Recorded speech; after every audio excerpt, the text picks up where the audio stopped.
The colony marketplace was loud and full of voices, aliens and humans all walking quickly, trying to trade, buy, or sell things before the sun went down. Shouts of deals and smells of strange food filled the air, but in the middle of all this noise stood a small alien girl, no older than 8.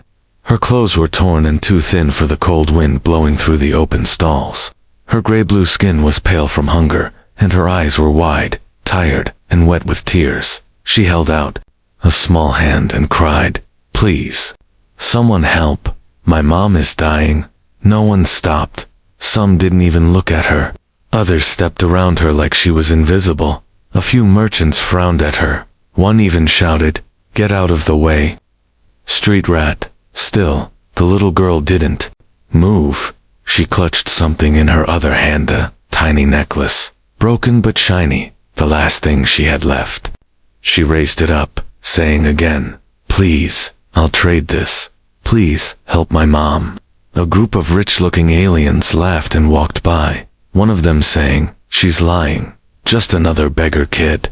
Don't fall for it." Her legs trembled, but she stayed standing, calling out, again and again, "Please. She's not breathing right. I don't know what to do." People just passed her by. Then, one man stopped. He wore a dusty brown jacket and had a scar on his cheek, a human. He looked down at the little girl and saw her shaking hands and broken necklace. His name was Eli Carter, a trader from Earth who had just arrived on this colony world 2 days ago. "Hey there," Eli said softly, kneeling down. "Where's your mother?" The girl's eyes widened, as if she couldn't believe someone was finally speaking to her.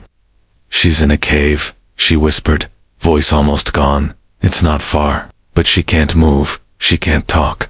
I think she's dying." "Why? Didn't anyone help you?" Eli asked, more to himself than her. She just looked down and wiped her nose with her sleeve. Eli looked at the broken necklace in her hand. It wasn't much, but to her, it was everything. "I'll help you," he said. At last, the girl looked up fast. "Really?" "Yes," Eli said. "Show me the way." She grabbed his hand without waiting and began pulling him through the crowd. They left the busy market behind, turning into narrow paths between junk piles and old cargo boxes. The streets became dirt roads, and the buildings became ruins from some old battle long ago. Eli followed, watching carefully in case it was a trap, but something in her eyes told him this was real. The girl led him through a dried-out forest and down into a ravine where the air grew colder. They crossed an old metal bridge that looked ready to fall apart. Finally, they stopped in front of a large rock that had a small gap behind it. "She's in there," the girl whispered. "Please hurry." Eli took out his small flashlight and ducked into the gap. Inside was a wrecked escape pod, half buried in dirt and moss. On the floor, wrapped in a torn blanket, lay a woman older, with the same gray-blue skin as the girl. Her chest moved weakly, and her skin looked dry and bruised. Eli dropped to his knees and opened his bag. He had a portable scanner basic, but it worked. He pressed it against her neck.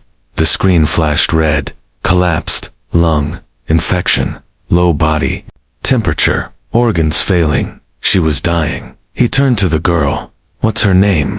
"Zarya," the girl whispered. "She's my mother." "What's your name?" "I'm Neri," she said softly. "All right, Neri, I'm going to do everything I can," Eli said. He opened his medkit and injected a stabilizer into Zarya's arm. Then he wrapped her body in an emergency heat blanket and used a small oxygen pack to help her breathe. Neri sat beside her mother, holding her hand and watching every move Eli made. "You're the only one who helped," she whispered. "Everyone else just walked away." Eli looked at her with sad eyes. "This galaxy is broken," he said quietly. "But we're not." Suddenly, a sound echoed from above heavy footsteps. Eli turned off the flashlight. Voices, rough, angry voices. Neri's face filled with fear. "They followed us," she whispered. "Who?" Eli asked. "The men who live near the market," Neri said. "They saw me talking to you. They think we found something valuable." Eli clenched his jaw. They weren't just thieves, they were hunters.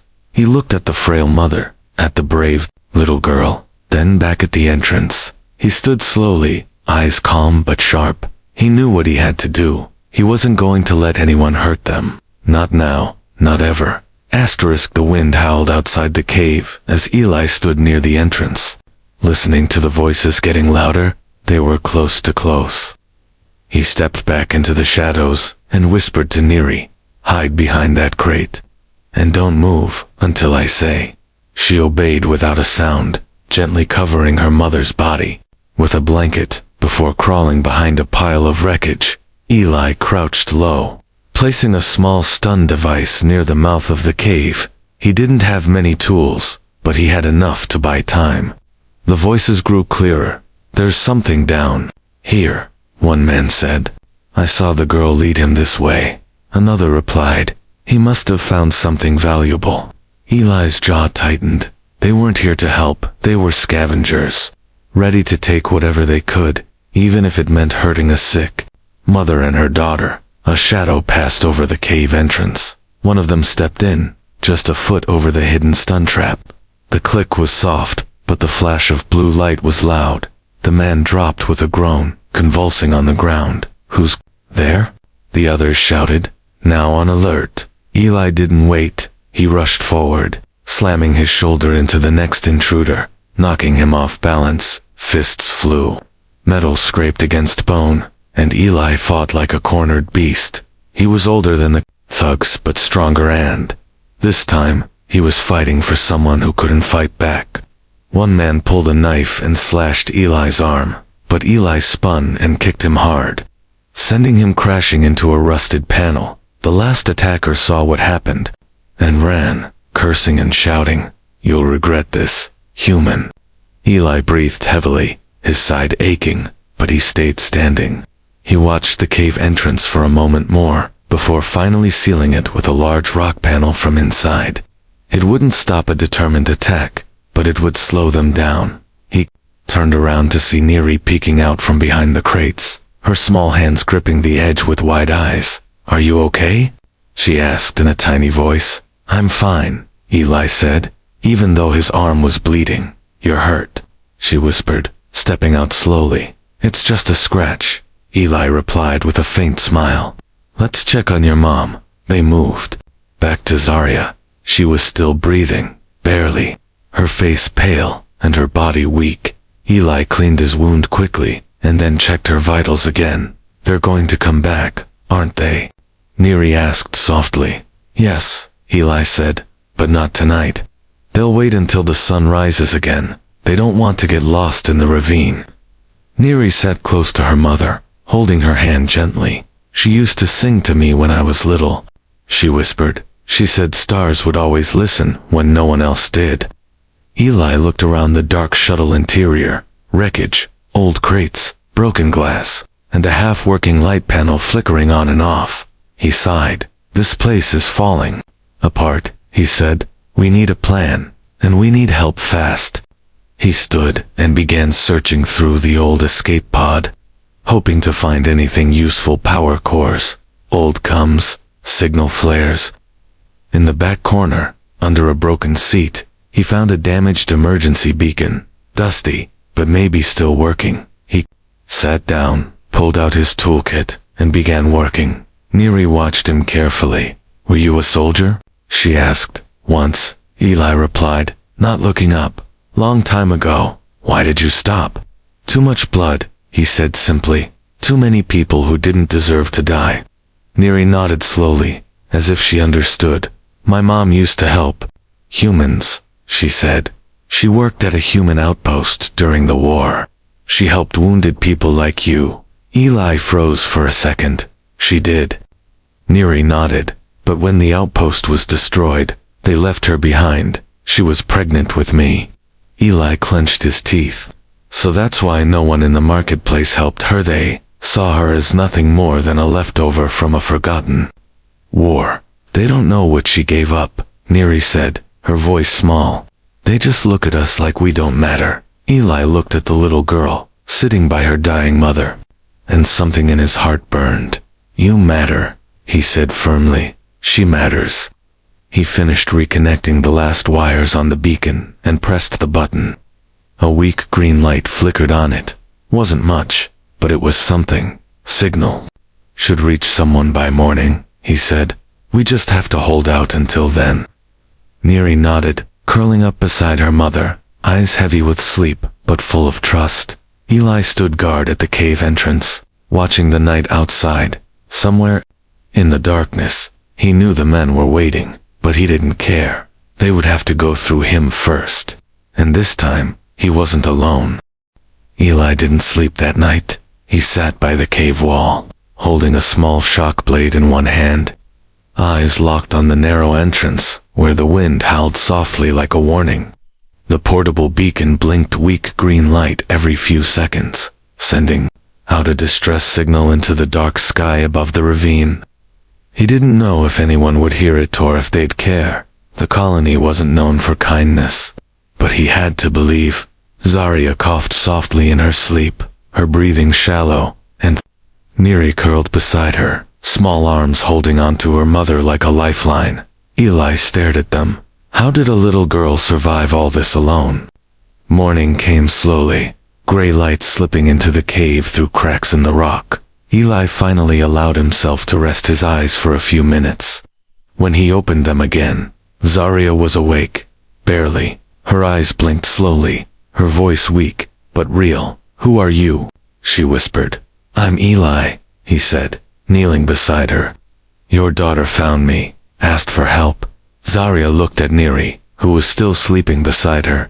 Then back at Eli. She's strong, she murmured. Stronger than me. You kept her alive, Eli said. That takes more strength than most people have. Zarya gave a small smile, though her lips were cracked and dry.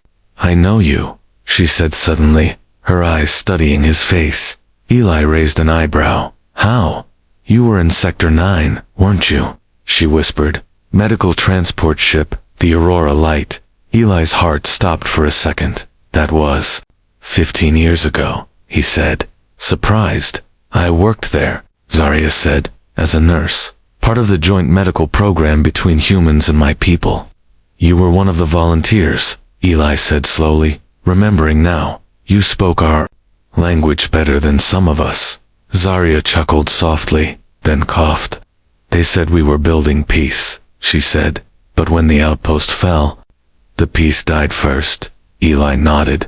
He had left before the final battle. He had been injured and reassigned. He didn't know they had abandoned the medical staff. You were left behind, he asked quietly. I was pregnant, she said. No. One wanted to waste a shuttle on a nurse with an alien baby. She looked away, shame in her eyes, so I hid. Scavenged, delivered Neri alone, waited for help that never came. Eli felt a deep anger rise in his chest, not at her, but at the people who made that decision. Zarya, he said firmly, you didn't deserve that. No, she said, but I had her, and that made it worth it. She reached for Eli's hand slowly. You saved her, didn't you? I just listened when she cried, he replied. Anyone could have done it. But no one did, Zarya said, eyes full of meaning. That's what makes you different. Before Eli could reply, a sound echoed from the entrance. Boots on. Stone. Zarya tensed. They're back, she whispered. Eli stood quickly, grabbing his gear and switching off the beacon light to avoid detection. He looked down at Zarya. Can you move? She shook her head slowly. Then stay hidden, no matter what, he said. Neri woke up and grabbed his hand. Please don't let them take her. I won't, he promised. This time, it wasn't just about protecting the weak, it was personal. Eli stepped out of the cave with quiet footsteps, moving through the brush and rocks above the cave mouth. There were 3 men this time, better armed, scanning the area carefully. One of them pointed at the entrance. He's still in there. Good. Another sneered. We'll finish the job and take whatever they're hiding. Eli threw a stone across the ravine, drawing their attention away. 2 of them turned to look, guns raised. Eli jumped down from a ledge and hit the third in the back. knocking him to the ground before spinning to strike the next one with a shock blade. Sparks flew. Pain shot through his side where an old wound reopened, but he didn't stop. One attacker fell, screaming. The last one tried to run, but Eli tackled him, growling, "You don't touch them, ever." When it was over, the men were unconscious, tied, and stripped of weapons. Eli stood over them, breathing hard, blood dripping from his shirt. He limped back into the cave, where Neri waited, with wide eyes. "You're bleeding again," she said. "I've had worse," Eli said with a tired grin. "They won't bother us again." Zarya looked at him from her spot on the floor, tears in her eyes. "I owe you everything," she whispered. "You owe me nothing," Eli said, kneeling beside her. "But if you want, maybe let me help you both get out of here."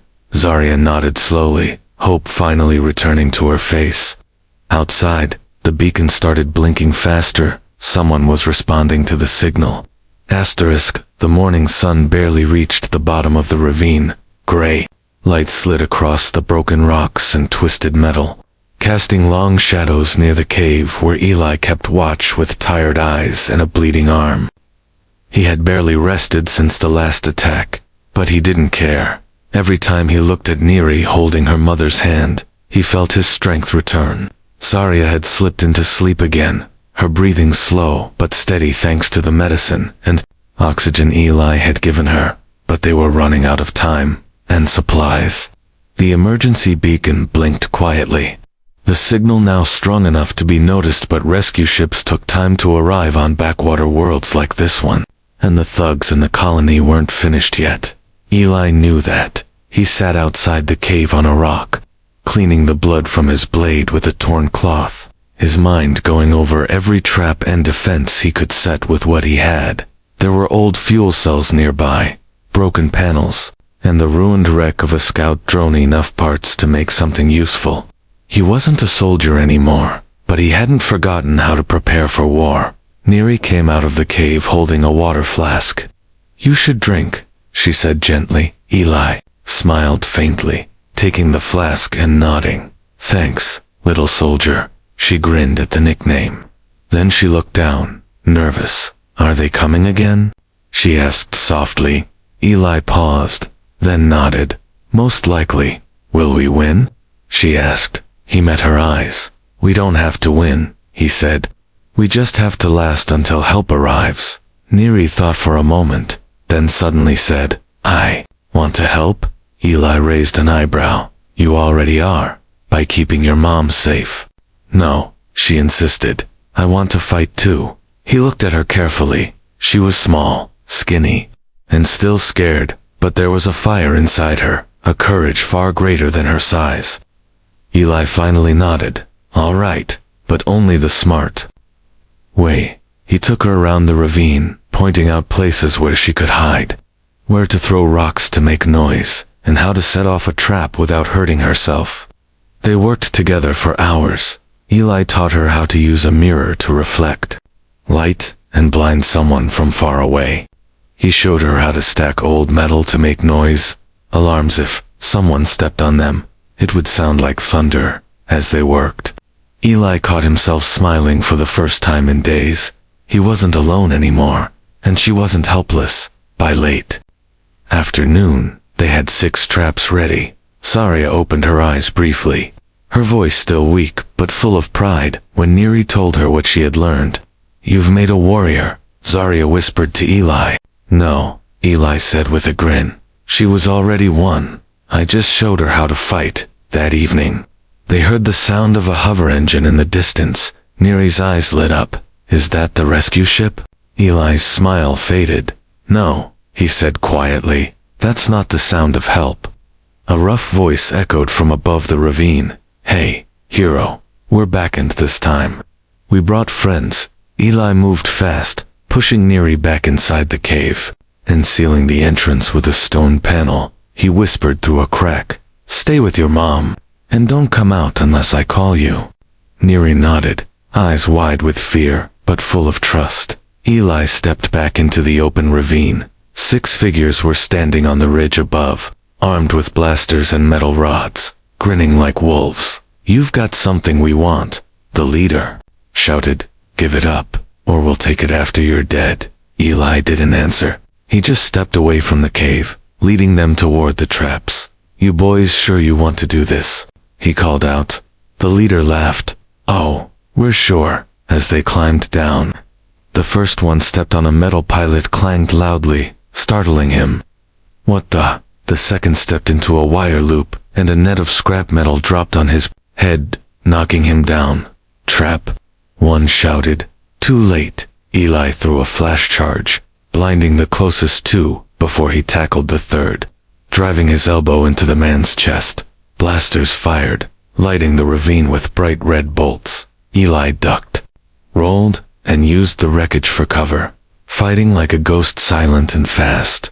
He was bleeding again, but he didn't stop. One by one, the attackers fell, some knocked out, some running in panic as their own greed turned to fear.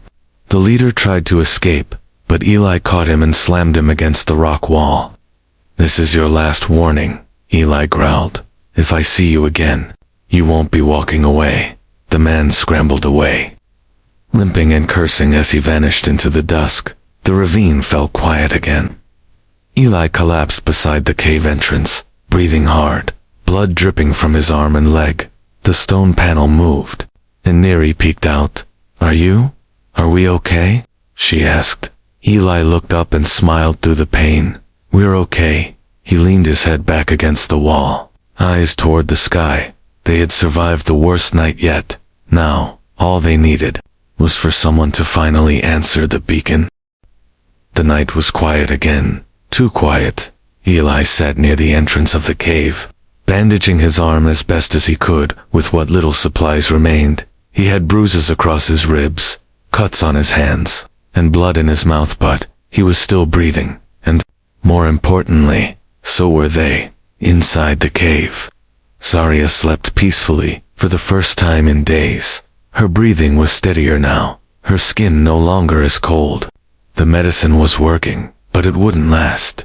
They needed help, real help. Neri sat beside the beacon, watching its light flash every 10 seconds. Blink, blink, blink. She had counted over 200 blinks since morning began.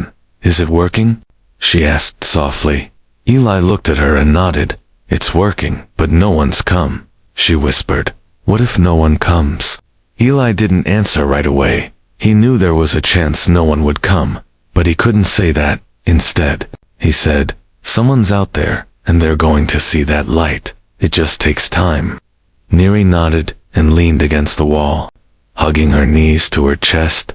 Eli watched her for a long moment.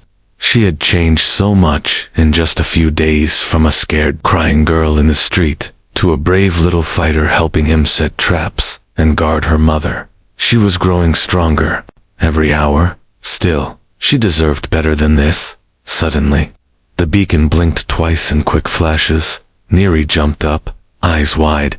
"Did you see that?" Eli stood, his heart racing. Another blink, then 2 more quick flashes. A response signal. Someone had picked up the beacon. Eli rushed over and adjusted the cracked panel on the device, tuning it to the emergency frequency. Static buzzed through the speaker, then a voice crackled through. "This is medevac vessel Orion, responding to emergency signal in Zone 79. Coordinates locked. Estimated arrival, 15 minutes. Stand by." Neri gasped and covered her mouth, tears rushing into her eyes. Eli gave her a big smile. "Told you someone would come?" She jumped into his arms, holding him tight. "You did it, Eli. You really did it." He hugged her gently, trying not to let her feel the pain in his ribs, but inside, he felt the weight lifting off his shoulders. At last, 15 minutes, just 15 more minutes, and they'd be safe. Eli moved quickly now. He helped Neri clean up the cave, packed what supplies were left, and made sure Zarya was ready for transport. He gently lifted her in his arms, her body light like feathers now, but her eyes fluttered open. "You found help," she whispered. "Yes," Eli said softly. "You're going to make it." Outside, the air changed. The distant sound of engines echoed from the sky above. A sleek white medevac ship appeared over the ravine, its lights scanning the area. A calm female voice called through the loudspeaker. "Stand by for landing. Remain visible." Eli stepped out with Zarya in his arms, Neri standing beside him, waving both arms excitedly.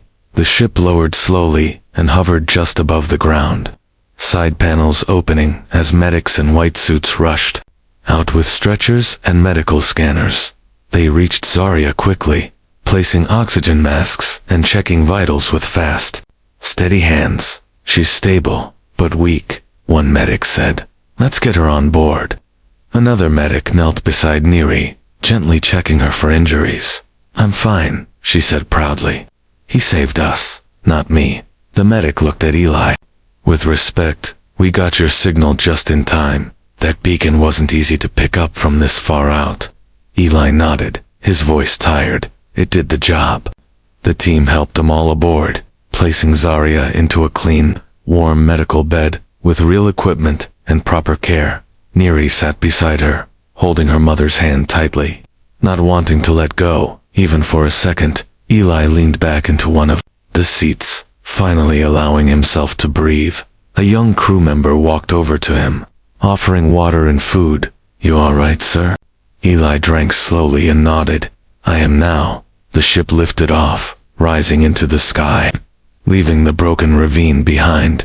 Through the window, Eli could see the world below shrinking away. The danger, the cold, the fear, it was behind them now. Neri turned around and asked the crew, "Where are we going?" "To the nearest recovery station," the pilot answered with a smile. "You'll be safe there." Zarya opened her eyes slightly and whispered to Eli, "You didn't have to stay." "I know," he replied.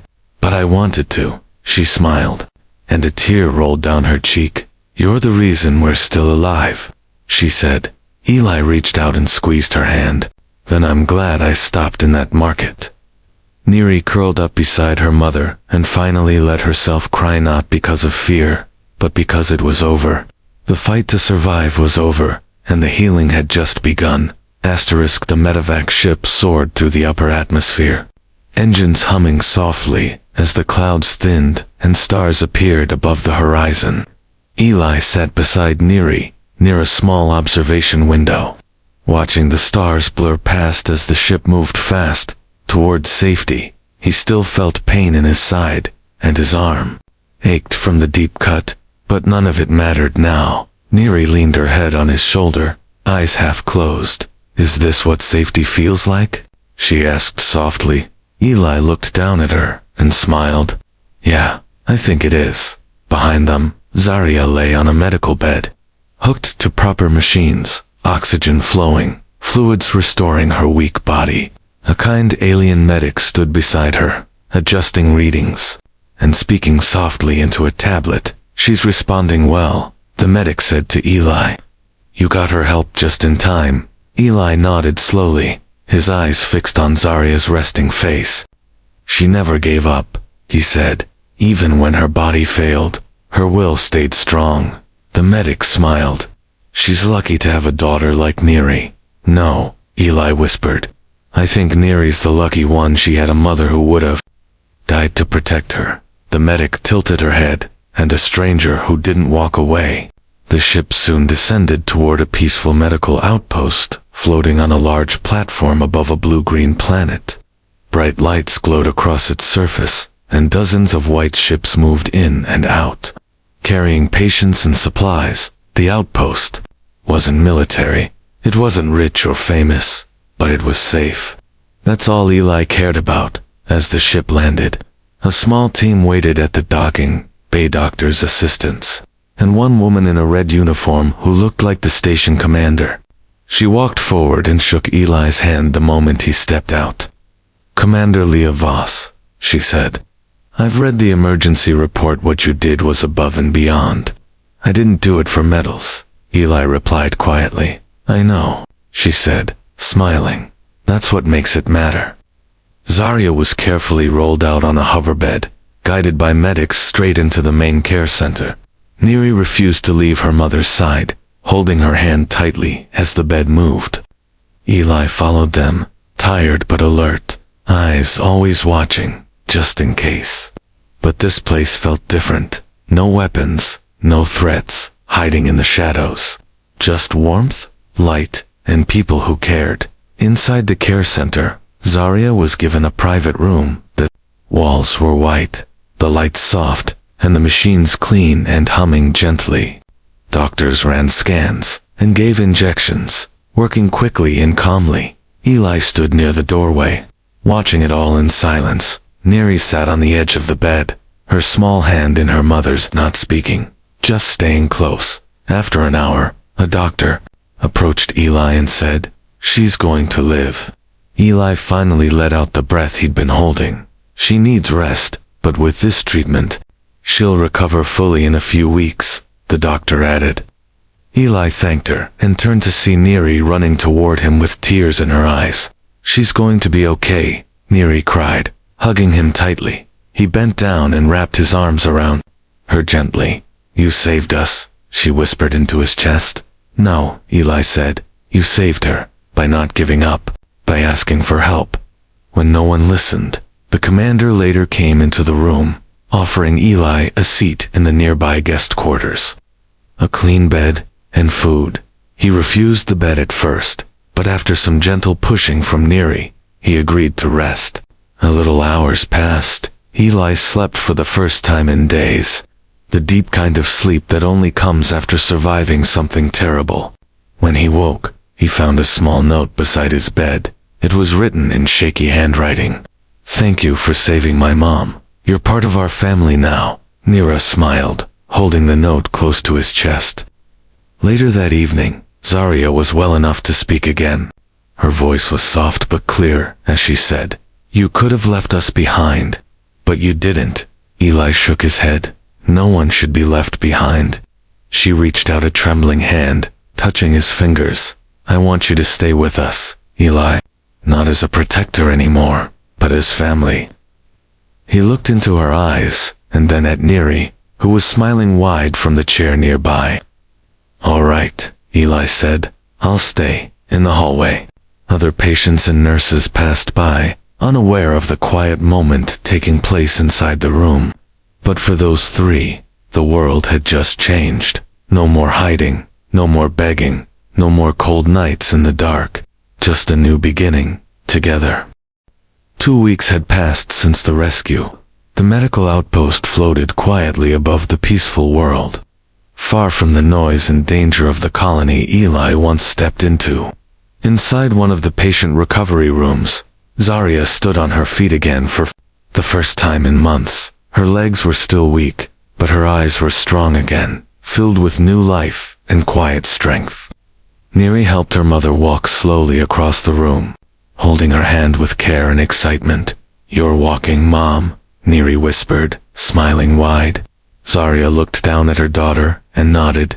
"Because of you," Eli watched from the doorway, arms crossed and a soft grin on his face. He had cleaned up since their arrival. The bruises on his face had faded, the cuts had healed, and he even shaved the rough beard he'd grown during the fight for their lives. But the fire in his heart, the one that made him stay, that made him protect this little family, burned even brighter. Commander Voss entered the room with a warm smile. "We've processed your citizenship forms, Zarya," she said, handing over a datapad.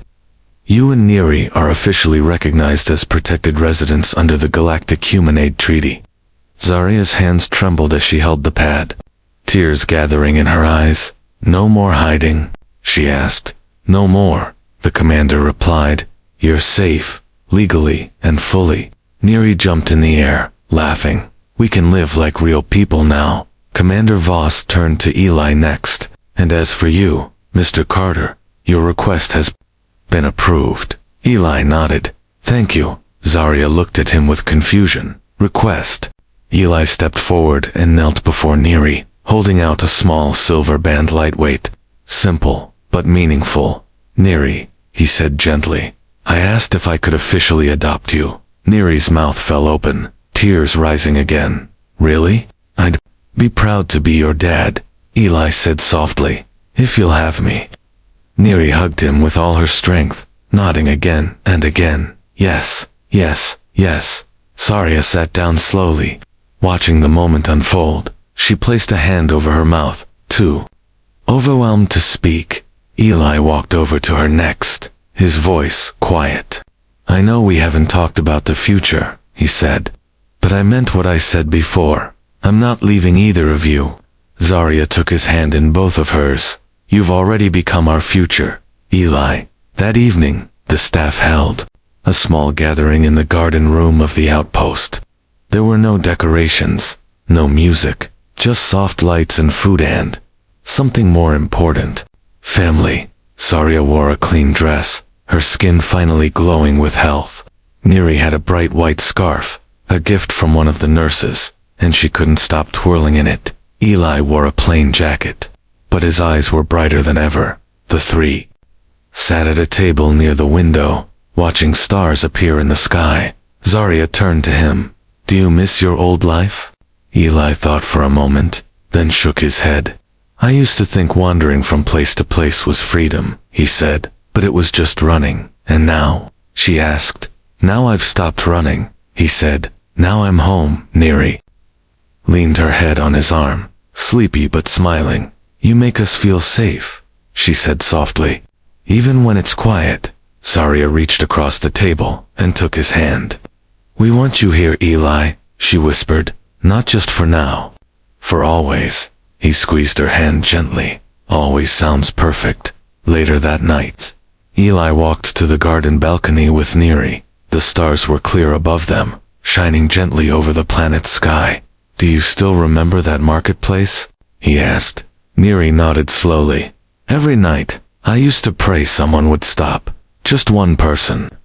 Eli looked down at her, and I'm glad I did. She turned and hugged him again. Me too. As they stood under the stars.